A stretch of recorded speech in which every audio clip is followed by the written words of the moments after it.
All right, well, good day, everybody, and thank you very much for joining us for this DoD Contractor Alert webinar. We have a number of participants who've already signed on, and that's terrific. We'll give it just a few seconds more for people to catch up, and then we'll be turning it over to the panelists. But in the interim, let me do some logistics here. Please keep your video off and your audio on mute. We appreciate that. And I want to spend a little bit of time just to introduce you to this panel. David Stevens, who is going to be the first presenter today, is the Chief Information Officer at Kapu Technologies. He's an MSIS, a CISSP, a CMMC registered practitioner, and a PMP. So, and he has a lot of background. We actually call him our virtual CIO. But we found that a lot of smaller companies cannot afford the costs, the high cost of having a chief information security officer in their facility. And he fills that role in a very professional manner and with a lot of experience. The other speaker today is Chuck Lurch, and Chuck Lurch is the CXO and Chief Cybersecurity Officer at High Tech Hui. They're a local managed service provider, as well as a mainland continental US managed service provider. And we partner with them in a lot of our engagements with our small clients to help small clients get prepared from a technical perspective for the NIST 800-171 requirements along with CMMC. Myself, I'm going to be your host today. I'm Gordon Bruce. I'm the president of GJB and Associates. I have an MBA, and I am also a CMMC registered practitioner with over 50 years experience in the private, government, public safety, and cybersecurity space. I'll be your moderator today, so I'll play the role of Vanna White and flip the slides. Our team focuses on NIST 800-171 compliance with the eventual hope that when CMMC comes out in its final format, that we'll be able to help companies get to maturity levels 1 through 5, and we continue to do that today. Remind you that if you have any questions during this presentation, please put them in chat, and we will try to get to the questions at the end of the presentation. So with that, I'm going to take this at this point, remind Dave to go off of mute and take it away. And just let me know when you want me to flip the slides, Dave. Thanks. No worries. Thanks, everybody. Good thing I dressed up for this. I guess we're not going to do video. That's fine. What's this all about, everybody? This contractor alert is for everybody that works with the DoD as a vendor, but you're not a government organization. So if that's you, this affects you. Cybersecurity involves defense against, well, against hackers, but that's all adverse players, right? Any of the bad actors out there. And we're going to go over the who, what, why, how, and the risk to you. And we're going to help you with these cybersecurity frameworks that help companies like yours come into compliance, especially with the new Cybersecurity Maturity Model Certification, the CMMC. Let's go ahead and advance the slide.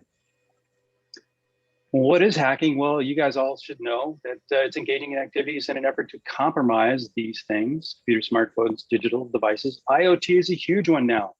Just pause here for a moment. The Internet of Things, IoT, can include cameras, your toaster, a Google Home device, smart TV, all of which can be compromised because the new cybersecurity protocols that we're seeing now aren't built into a lot of IoT devices. In fact, what we're seeing is IoT devices have their own networking protocols, which are much lighter weight and tend not to have security protocols built in. So it's not like an IPv4 packet that you might see in a VoIP framework or any other networking device that goes through a firewall. So the IoT devices like cameras are much easier to hack. And of course, we have mobile devices like tablets. And of course, everyone tries to get in the network. Let's advance the slide.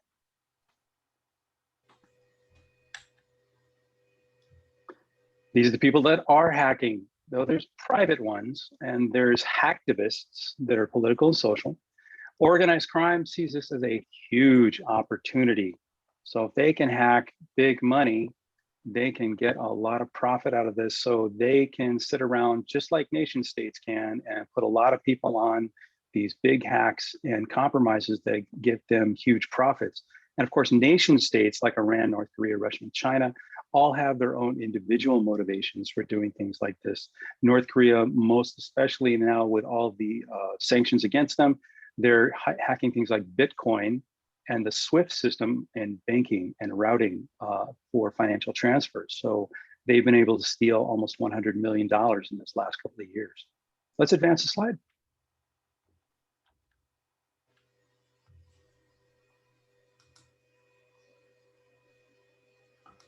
Could we advance the slide? There we go. Oh, there we go. Well, again, it depends on their motivations, right? So if you talk about a nation state like North Korea, they want money. You talk about a nation state like Russia, they want us confused. That makes us weak. China wants technology, but all of them have interfered with these, all of those mentioned above, interfered with the 2016 and 2020 election processes in some form. Well, they can do this remote or in person. And in person, you always know that's the insider threat that everyone's looking for, right? So you should be on your guard for that. But for remote attacks, you have networking, and those are the kind of networking attacks you can get. Social, OSINT, open source intelligence, it's a huge one now, and it leads to things like phishing and whaling and phishing, piggybacking, and bumping, because OSINT can gather information about you in a free open environment like Facebook or some other kind of social media where you have posted something you think is innocuous, but actually leads to an opening for someone to gather some information on you that can be used in an attack. And of course, web application attacks are always vulnerable to things like SQL injection or the physical system attacks or DDoS. Okay, let's advance the slide. Here's some compliance frameworks that can help your company account for the cybersecurity and be not only compliant, but safer in whatever sphere you operate in, whatever your area of influence is. Health has HIPAA.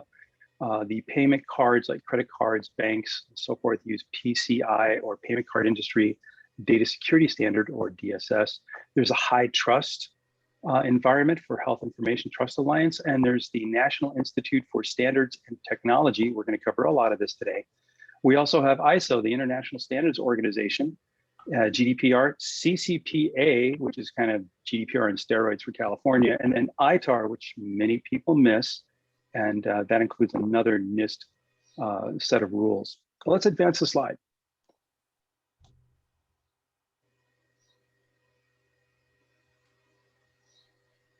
The risk to business, of course, we go through all these bullet points here. You guys all realize this. All of these things can affect you, but the PR can be permanent. And when someone knows you've been hacked, that personal credential, that confidence that people have in your brand can diminish and cost you quite a bit in lost sales. So getting hacked doesn't always have to be the loss of money or fines, but it can just include your brand just being devastated. And nobody wants that to happen because we're all in business. Let's advance.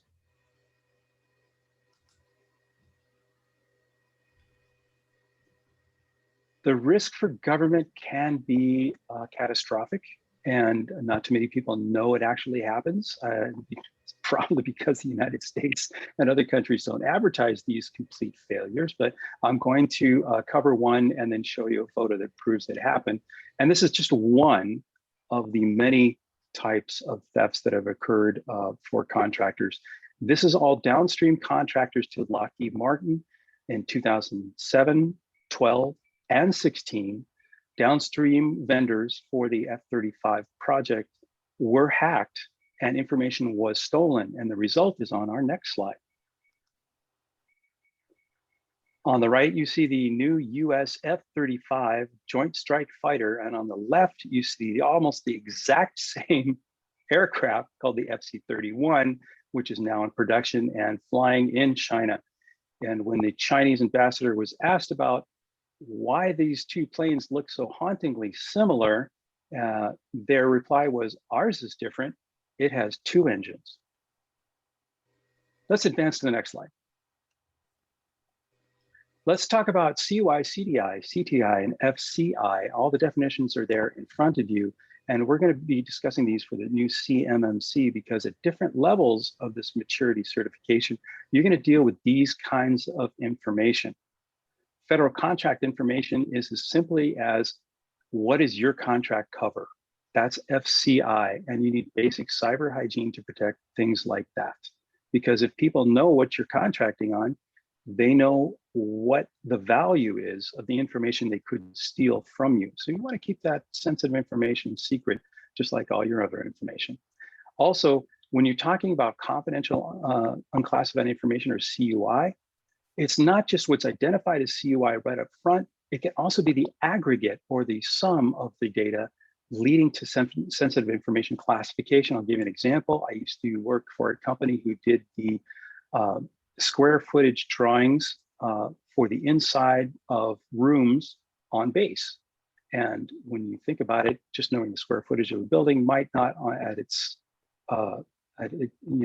face seem like it's sensitive information. But when you think about how the military sets up their buildings, you can actually define where the weapon storage was, where the highest ranking officers are, where the ingress and egress to the buildings might be, and where they're located on base near a fence or deeper on base.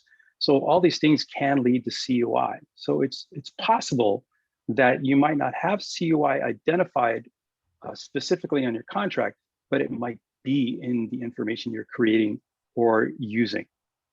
Let's advance. What is DFARS? Well, if you're on this webinar right now, you know what DFARS is. The Defense Federal Acquisition Regulation Supplement, or the DFARS for the DOE.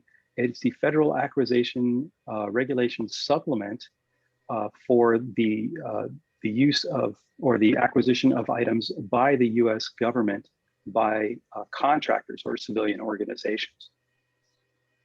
Almost all acquisitions by the US executive branch agencies are subject to the FAR, and we'll talk about why the FAR and without DFARS still relates to you. All contracts issued by the US military and NASA include these regulations. And it's used by the DoD across the entire US and OCONUS. Go ahead and advance the slide. Controls defined in the National Institute of Standards and Technologies. So this is a special publication called 800-171, Revision 1. And in 2018, January 1st, all organizations were required to comply with this DFARS clause 252-204-7012, which states that you are self-attesting as a company that you comply with all 110 of these controls listed in special publication 800-171. If you signed a contract, you said you complied with these security controls. It's a law. And you now are required to have a system security plan or SSP, a plan of action and milestones or POAM, and you self-attest when you sign the contract. Let's advance the slide. All contractors in the Defense Industrial Base or the DIB must comply as of January 1st, 2018. And now in the next few years, you're going to see everybody has new DFARS clauses referencing the CMMC in particular, and you'll have to comply even if you're downstream and you're a sub of a sub of a sub. If you're anywhere on that contract, you must comply, no matter how small your business. Let's go ahead and advance. Now, most FAR-based contracts are going to include the FAR clause 52204-21 that was written in the 90s, I believe, and contains 15 of the 17 maturity level 1 cybersecurity maturity model certification controls. Contracts that don't explicitly say that still have it read in under what's called the Christian doctrine. You can research this. Was in 1969.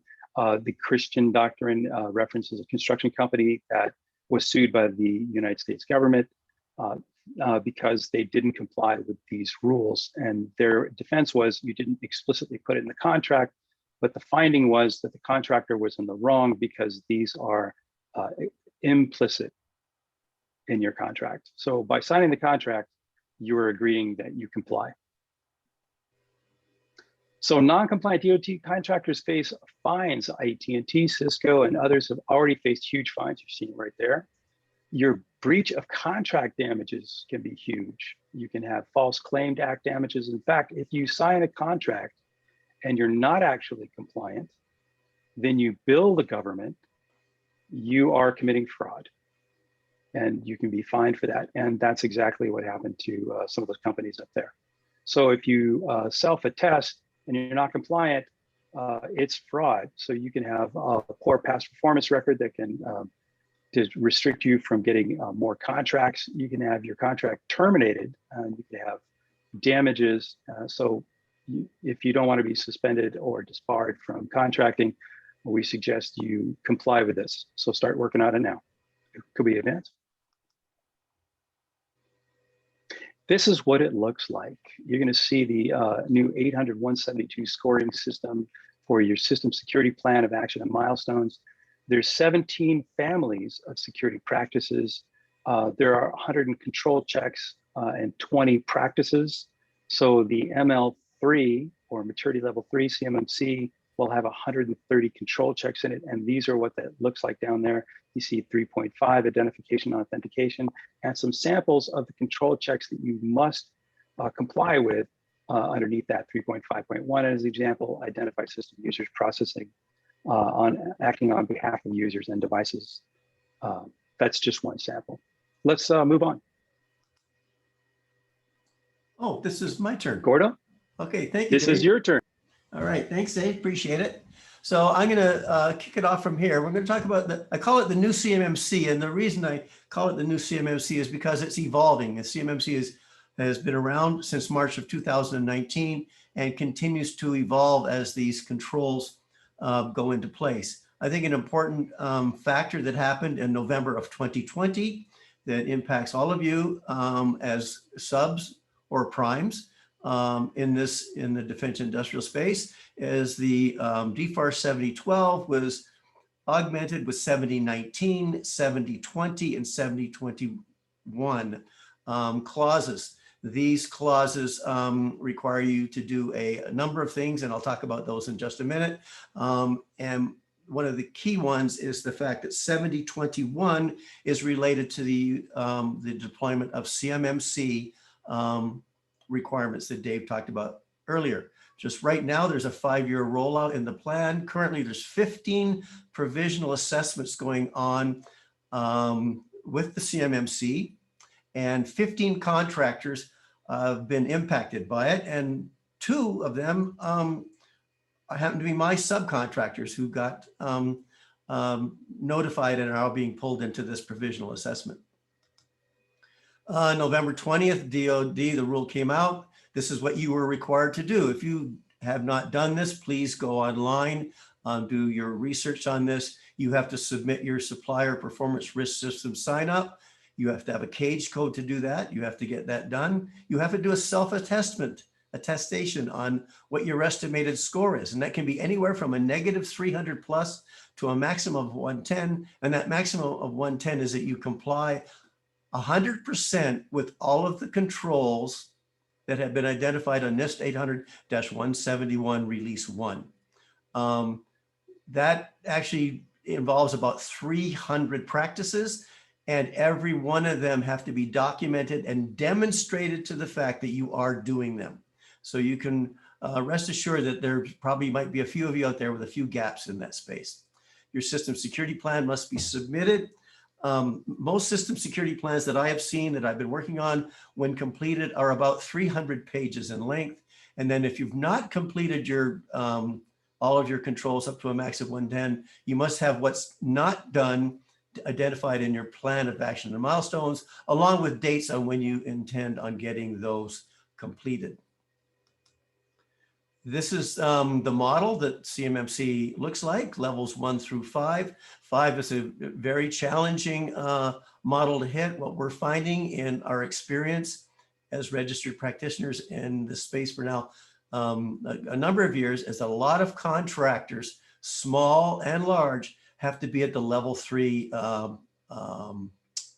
within the processes and practices.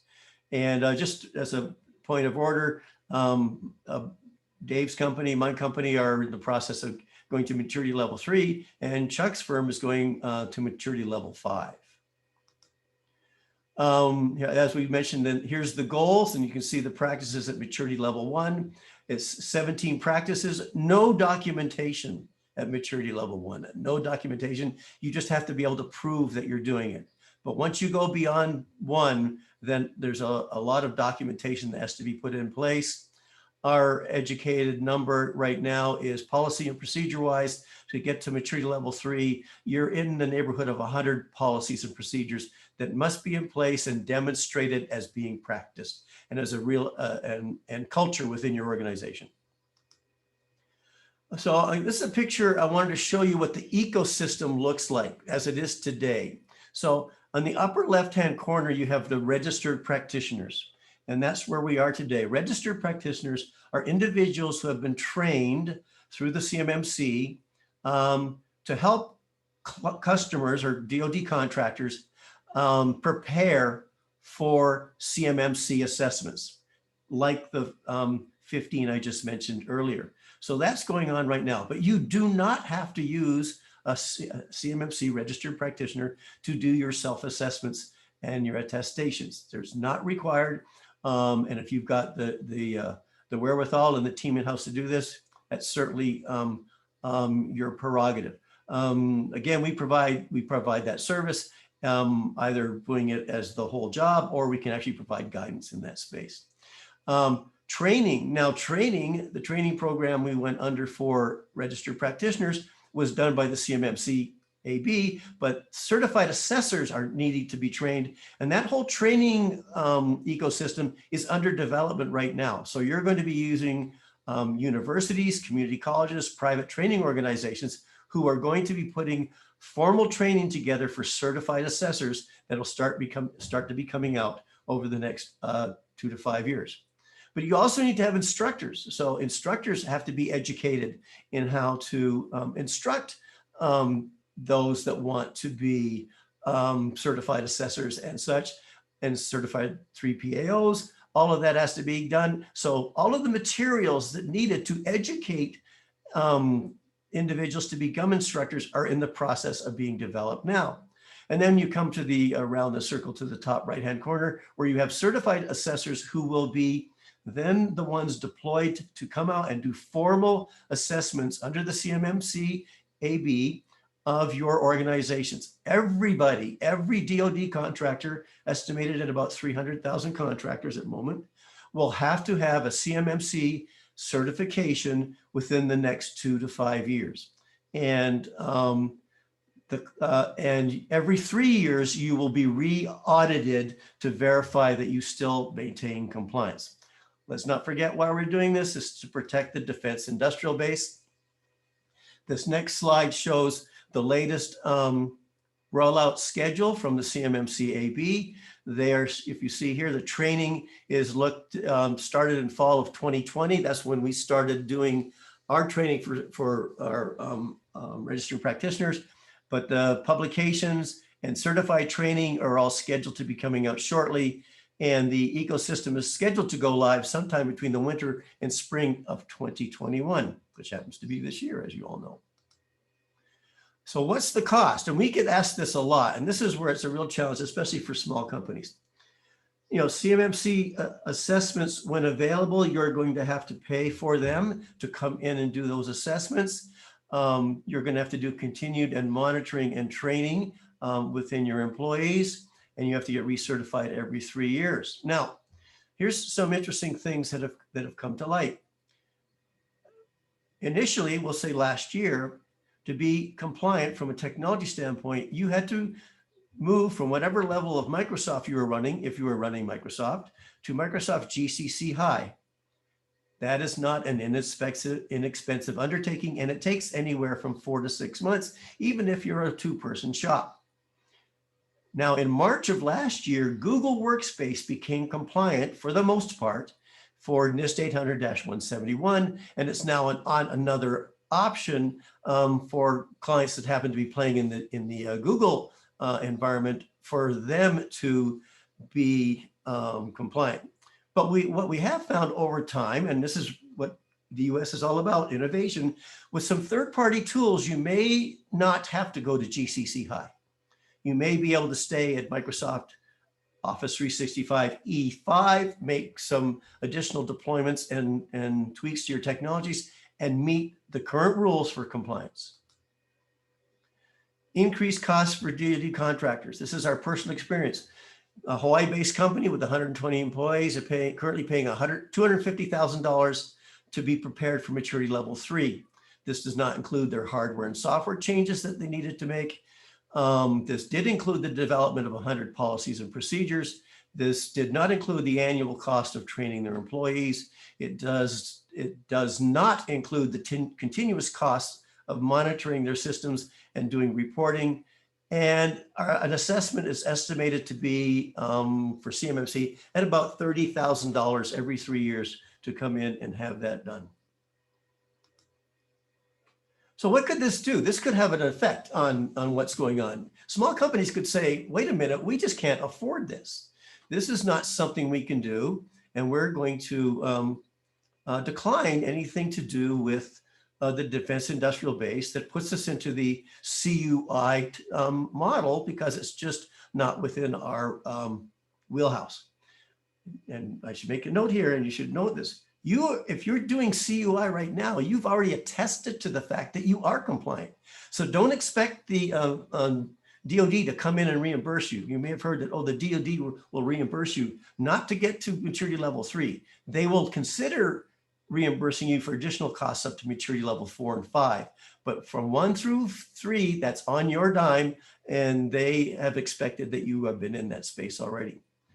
Note, if you provide common off-the-shelf hardware and software to the DoD, or the Defense Industrial Base, and you do not modify it at all whatsoever, and I can buy that same product, you do not have to comply with CUI and NIST 800-171. So this is what you should be doing. You should start to be following alerts from these various organizations: the Cybersecurity Infrastructure Security Agency, InfraGard. You should begin your review and work on the 130 practices and start to get those things rolled out and in place. You need to identify a CMMC champion within your organization. Engage a registered practitioner, which is optional, as I mentioned, to help you get there. And ensure that your contracting officer clarifies what's in the contract. And the DoD is supposed to be a lot clearer in what they're issuing to you with regards to clarifications in the contracts. So you will start seeing 7012, 7019, 7020, and 7021 in your new contracts. Some of the things that we do, this is just a little plug for us. We provide our registered practitioner training expertise. We have a chief information security officer on our team, Dave, who I mentioned earlier. We use high-tech HUI to help with an infrastructure review.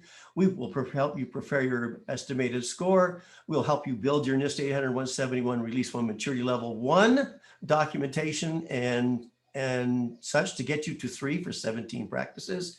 We'll document the 130 practices and controls, get them all set up. We'll draft your system security plan to get you started.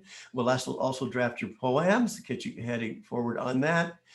Then after we've got you set up for all of that, and again, realize that's at maturity level 1, but for maturity level 3 goals, we can then look at see what you want to do, because you may be able to do it in-house over the next 12 to 24 months to get you to CMMC maturity level 3.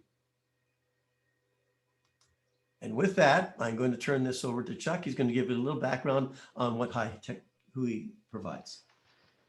Hey, hello, everybody. Thanks again, Gordon and Dave, for putting this all together. Again, we have worked on multiple projects together in the past, so we know how to work together. It's a lot of fun. We are, like Gordon said, we are going for level 5. It's a lot of work. I'm not going to say it's not. We do have all of our employees are U.S. citizens, which is important, especially when you're running a SOC like we do. We do have an office in the Philippines for our Philippines clients, and then we actually just opened up an office in Australia for Australian clients. So I don't know if anyone on the call has offices in those areas as well, but we do have those open. So Let's talk about High Tech Hui and CyberUptive. High Tech Hui was the first company that came about. But when we first went to the mainland, nobody knew what a Hui was or who Hui was. So we actually came up with CyberUptive for our worldwide brand, but High Tech Hui is still the brand for Hawaii. So as you go down this journey for CMMC, most likely you're gonna need to procure more hardware, software, and consulting services to take you through that journey. So we've already done all the research for you to make that as painless as possible. We know what works, what doesn't work. So again, just going through the infrastructure review, you need to make sure your networks, firewalls, servers, desktops, cloud, everything, again, is up to date, making sure that it is on the allowed list as well. So if you're using, oh, what was that company out of China? Huawei. If you're using any of those wireless devices or any of those routers, you're not allowed to use those. So again, I'm making sure that you are practicing the best practices. Next page.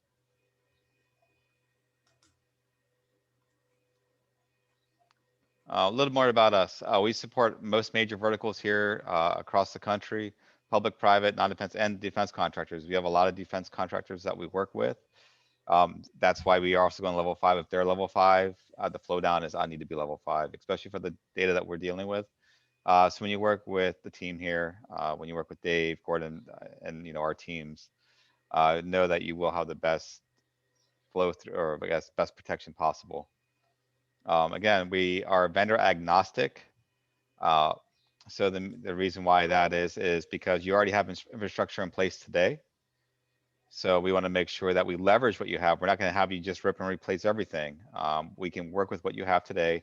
The only thing that we're not agnostic on is our SIM software, because our team is trained inside that SIM.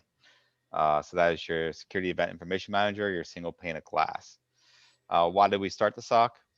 Well, we've seen everybody's experiences with other SOCs in the country, especially once they get purchased or they take a large investment round, the quality of the service tends to go down. So we want to make sure we keep a high customer service as part of the core of our company. One of the executives did come from Zappos, if you're familiar with Zappos.com. Again, we're providing cybersecurity and SOC services across the country. Thanks, Gordon. So we are a premier FireEye mandate partner across the country. It's actually across the world. There's only 2 of us in this category that we're in. So we're in a very good spot. And what that means is that you're in a very good spot as a customer of ours. As part of the team, you actually get access to the FireEye mandate resources, which is literally, they're the ones that found the SolarWinds hack and a bunch of other hacks. They named APT1. They're the premier cybersecurity company in the United States. And we are their MSSP arm, or one of 2 of them. But anyway, so no long-term commitments. Again, stemming from the Zappos culture, we work to earn your business every day. So it's a month-to-month contract. If you're not happy, you're free to leave anytime. Our attrition rate to this point is 0. Our customers do love to work with us. Again, based on your customer needs, we actually have a direct line back to FireEye, on the SIM side. So anything that we feel is starting to create an issue or any improvements, we can actually give that feedback back. We're on literally 3 to 4 calls a week with the FireEye teams. And this is with product management as well, to make the products better. What's also difference about us, we do weekly or bi-weekly cadence calls. So in that journey, as you guys are getting more compliant, you can say, hey, Mr. Contractor, it's January 1st, 2021. By the end of 2021, you want to be level 3 compliant. We actually sit on the cadence calls with you every week or every other week to make sure you get to your level 3. So we hold you accountable to make sure that you're moving things forward. And if you're not moving things forward, how do we readjust the timelines? Again, we want to make sure you feel like the only customer. You can go next. Again, we feel intelligence, even though machine learning, you hear about machine learning, there's a lot of stuff on machine, it's all great. I think you need both. You need machine learning and you need intelligence when you build a SOC or SOC services. So again, we have some of the best intelligence in the industry. We leverage your existing, whatever you have in place today, if it's Cisco, Talos, or Palo Alto, whatever you may have, we can leverage that information as well in the SOC.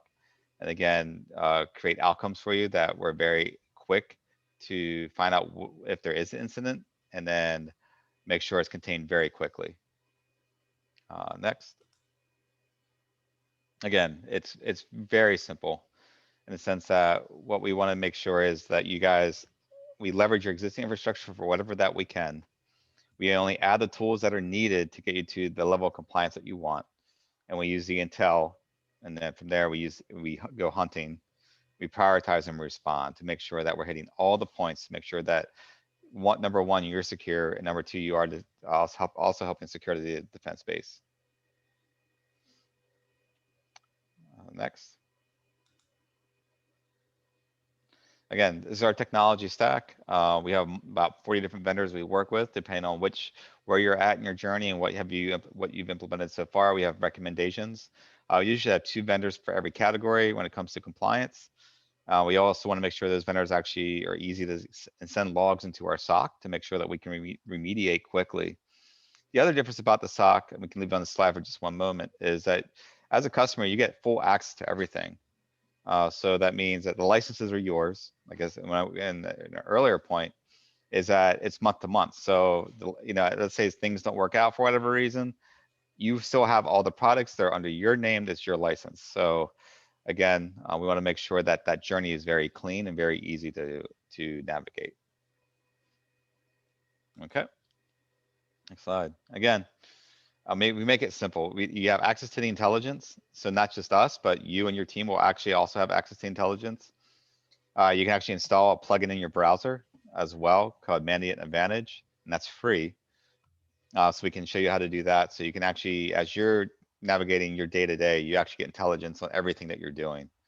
And again, you access the expertise, your access to us and the fire experts as well. So you have our local team. We're at 80-20 rule. 80% of the employees are here in Hawaii. The other 20% are across the mainland US for the Follow the Sun SOC. And that expertise is also on a chat window inside the sim as well. Next. I think that's it for us. Short and sweet.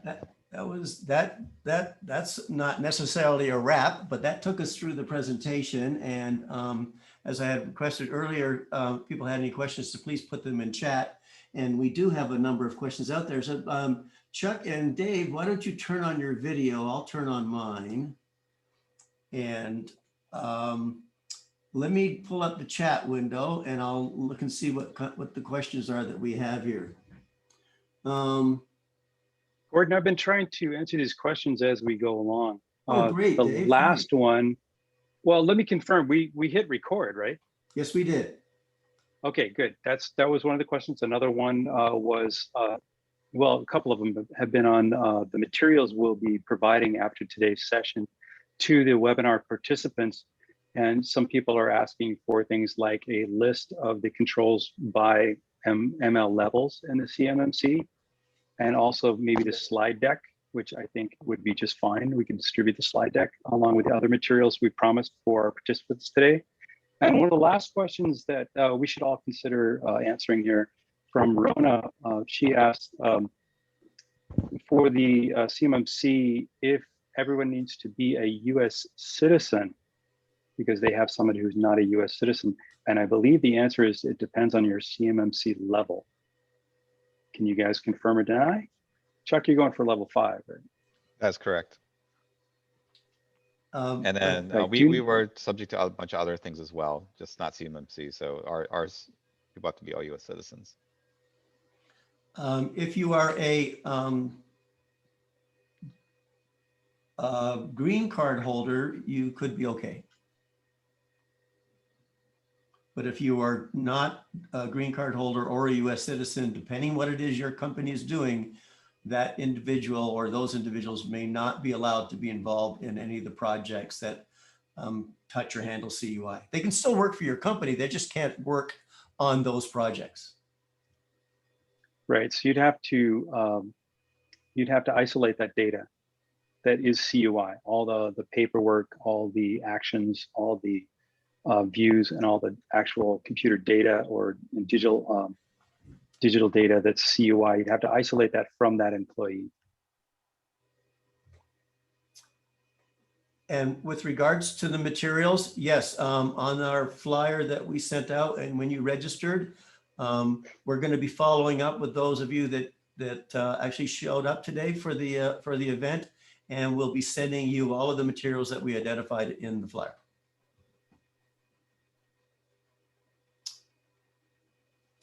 Dave, was there any, I was wondering if there are any checklists under practices under the respective levels. Yes, there are. There are a number of documents out there that detail what those respective controls are by family practice. So there's numerous out there. We actually have them. We've built a number of templates ourselves for that. We also built a number of crosswalks because some people have done things like HIPAA or PCI DSS or even an ISO compliance. And those compliance rules actually meet some requirements, actually most requirements for the CMMC at several of the levels. So if you've actually done one of those, we can help you through crosswalking how your ISO and your CMMC actually assist each other in complying with both sections or both compliance methods. So I see a question here from Scott. For the staging of requirements, I know some are required to be CMMC compliant soon or now, question mark. Will there be a drop dead date? Advance notice on when the absolute drop dead date is. As far as we know, based on the current schedule, the drop dead date will be in 2 to 5 years from now. And you could get pulled in at any time over the next 2 to 5 years as they roll out additional contracts in each of the subsequent years. Like we said earlier, 15 contracts this year involve 1,500 contractors who are now going through CMMC provisional requirements and are being backed up against the current CMMC requirements. And that's going to iron out the challenges that still exist within the CMMC itself and their various controls and such. But realize you still have to be 800-171 compliant. If you've signed a contract, you already said you are. Those 110 controls are there and documented, and you have said you are compliant. So that's the foundation for CMMC. So, and when the November interim rule came out, that's when you submitted your score along with your SSP and POAM to SPRS to say this is where you're at. If you haven't done that, you should be working on that now. And they have given updates on how you can send that in even now via email.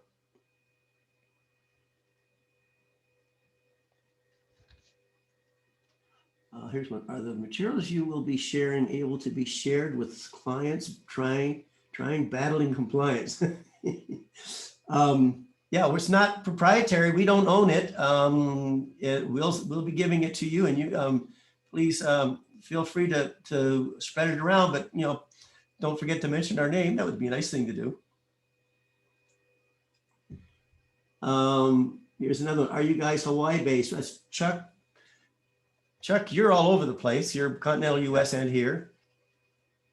But we are based out of here. But we are based out of This here. is home. Yep. GJB and Kapu are based out of here.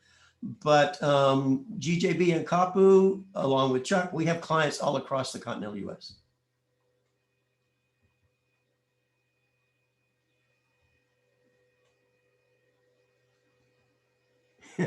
Thank you, Scott.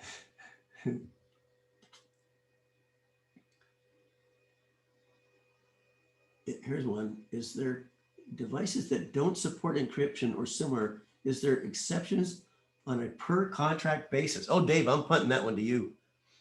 Okay, so yes and no. The device itself cannot have an exception. However, if you account for encryption for data in transit in another methodology, then that device could actually be used on your network, and that is on a case-by-case basis, but you have to be able to secure the device. Most devices not only provide encryption, but also provide an authentication mechanism.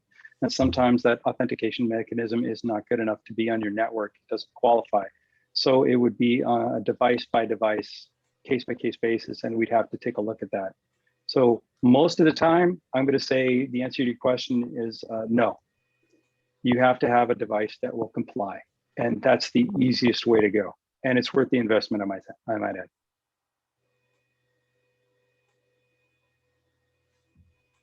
I'm just going, Scott, could you describe what you don't think exists? I must have missed something.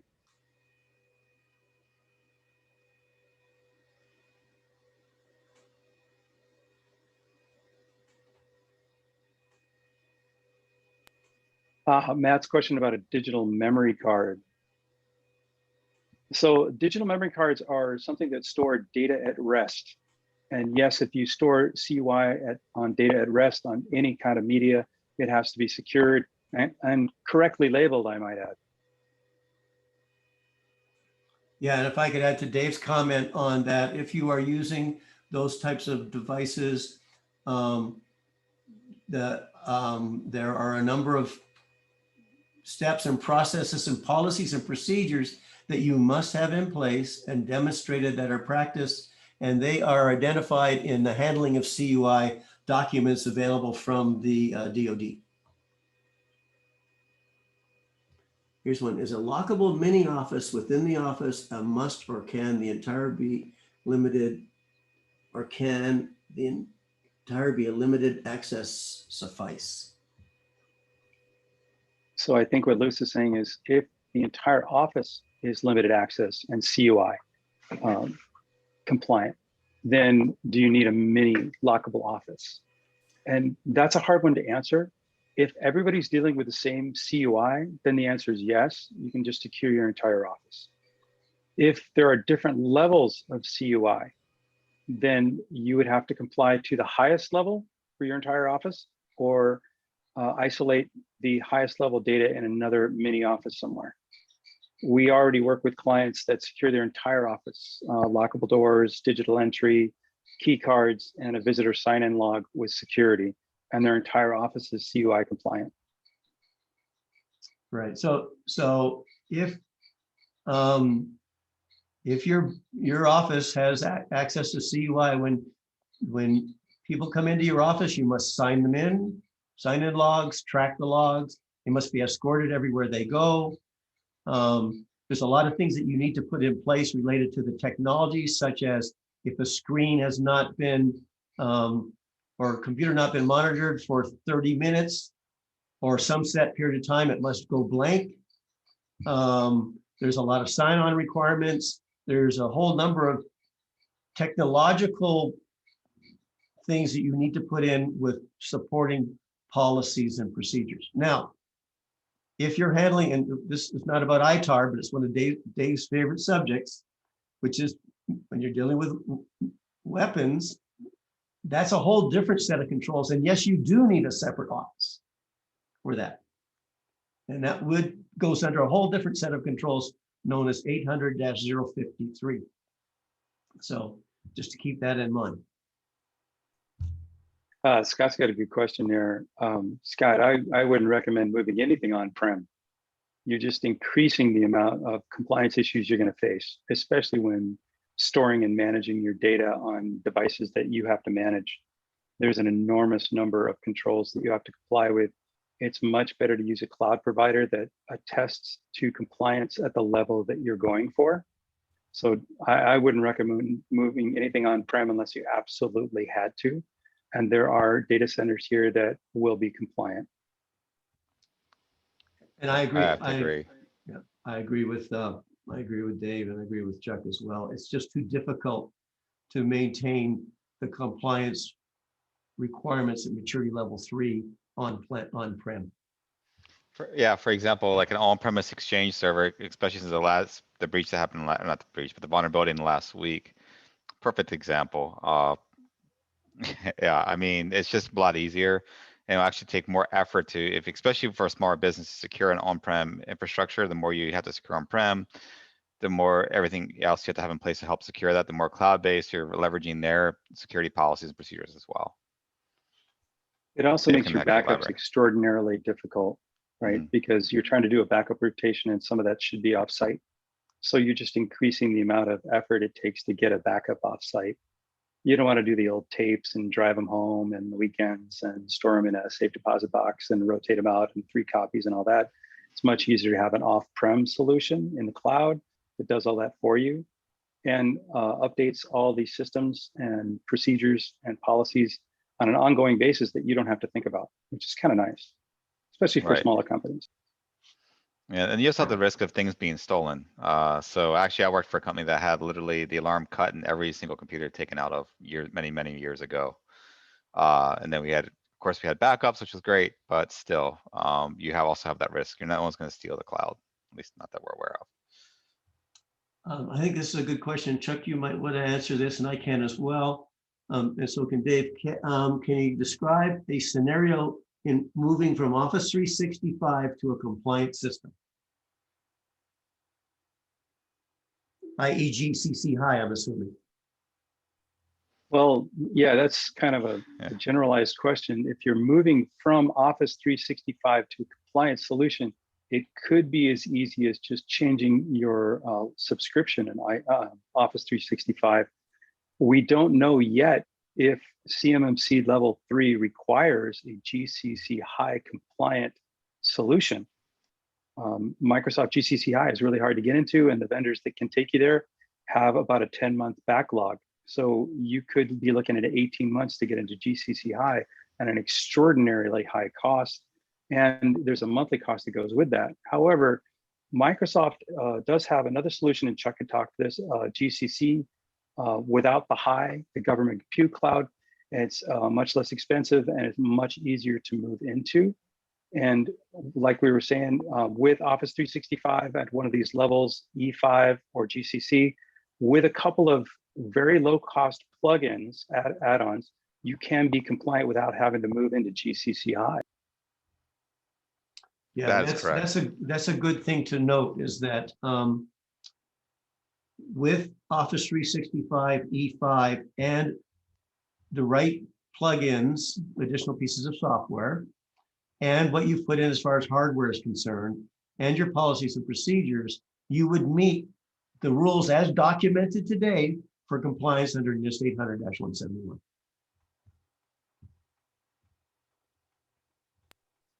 I just got to add this because we're all small businesses here.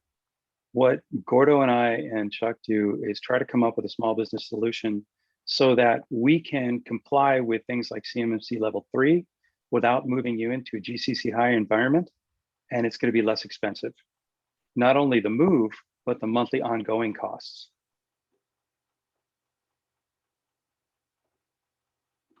That is correct. See, I'm scanning the questions, see if I didn't miss anything here.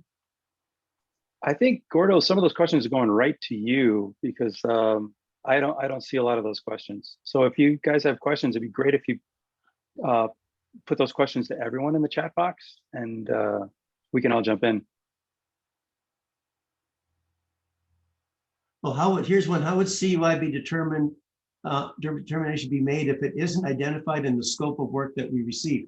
That's a great question. The contracting offices for the Department of Defense have been put on notice that they need to be clear in what's in their contracts. And they need to clearly state 70-12, 70-19, 20, and 21. So going forward, you should start to see those in the contracts. However, if they are not, this is we're passing on as guidance. Your contracting officer needs to go back to the contract officer for the DoD and ask them specifically. Side note, the doctrine, the Christian doctrine, it states it's implied. And that's where they get you. But right now you need to ask them. I answered that question as best I could in there, and I think I got the same answer as Gordo, with the addition that my example of inadvertently creating CUI by the aggregate of the digital footprint that you're actually engaged in, your area of influence, you could inadvertently create CUI. And in that case, you have to determine if it's CUI or ask your contracting officer. And I put a link in there for everybody to go see the definitions of CUI in the National Archives.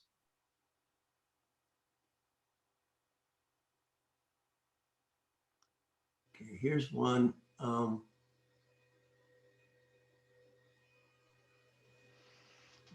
Okay, here we go. As an AE firm with people doing both DoD and other projects, can they use the same computers in the secured room, or do they need to have separate computers? Whoa, Dave, you want to take that one? Sure. Again, I think the computers being used have to be individualized per user, or at least the logins do, so you know who logged in and when. If they're in a secured room and you want to use the same computers, you have to secure that computer and that room at the highest level of security for the highest level CUI that you're dealing with. And so if you're dealing with top secret data, everything's got to be top secret qualified across the board, including the computer users. So you can use it across projects as long as you secure to the highest level of CUI that you're required to be secured for. I hope I answered that question for you. Some of the things Right. I'll just add to it is that I have a tendency to recommend that if you're going to be doing CUI, that you keep it on a separate computer. But let me add something that you might want to consider if you're the sub. If your prime is requiring that you be working with them on CUI, they can do what's known as enclave and carve you out and put you on their system and work within their environment. And so you can request that, okay, this is CUI, but we would prefer to work within your environment and within your controls so that we can ensure that both you and I secure that, that data or that project that we're working on. All right, I just want to add one more thing as well. So going back to the AE firm doing DoD and other projects, we've worked with other firms as well. What we find is we go down that path, but then we quickly switch to just making the whole environment compliant, typically because then there's a lot of other policies, procedures you got to write, and just a lot more work that goes into, okay, well, this is this and this is this. And, you know, even like a level 3, it's just better, it's a good cyber hygiene in general, just to take the whole environment level 3 if you can. And that's better just not for the DoD contracts, but for you as a firm as well, as a whole. Yeah, that's a good point, Chuck. I mean, if you want to segregate that, you can, but it's more work to have separate workflows for each contract, especially when you have a limited amount of employees and you have to use multitask employees. It's better to just make your entire environment compliant, and then you don't have to worry about that. We have another one from Siebert. Am I pronouncing that right? Siebert Murphy. Discuss a few challenges of virtual offices. That could be a webinar all by itself. And we actually should have that webinar, I think. We're actually coming up with a list of recommendations for equipment and procedures to secure your virtual environment if you're a single person working from home or a couple of people sharing a home office. We found less expensive ways than putting an expensive router in your home and trying to secure it with cameras and all that. So we're gonna do that separately. Yeah, and that's one of the good things about us being a small company. We have to do this ourselves, so we're kicking the tires on these products, and we'll make sure that when we put our recommendations together, they're the types of solutions that we ourselves will be using to maintain compliance at maturity level 3 or above. Are you seeing a lot of people segregating the network entirely? We are seeing a number of larger firms who set up multiple virtual private networks to segment their environments across the board. We have clients that have offices in maybe 8 or 9 different states, but they're headquartered here in Hawaii. And so you can imagine what they've had to do as far as network segmentation for their compliance challenges.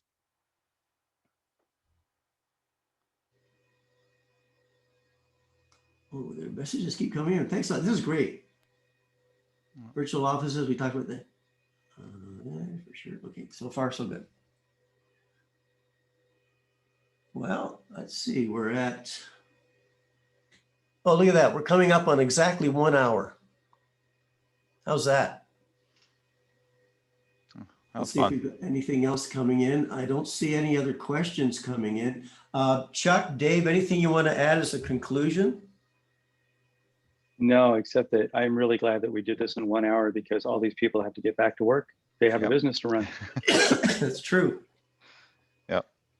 Well, again, I thank everybody for participating. We did get a very good turnout. We will, as promised in the flyer, be sending you the information that it should answer some of the questions that were already on this list. So it's our pleasure to get that to you. Don't hesitate to reach out to us.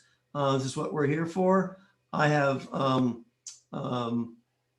our team now, we have 5 registered practitioners, 5 CMMC registered practitioners who can be available to help you through this journey.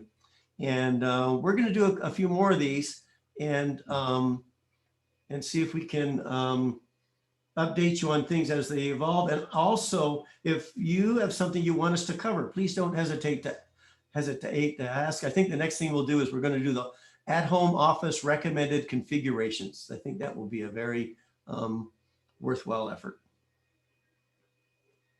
And with that, we're going to close this. And thanks a lot, everybody. And please be safe out there and enjoy the warm weather if you're living in Hawaii. There you go. Aloha. Aloha. Aloha.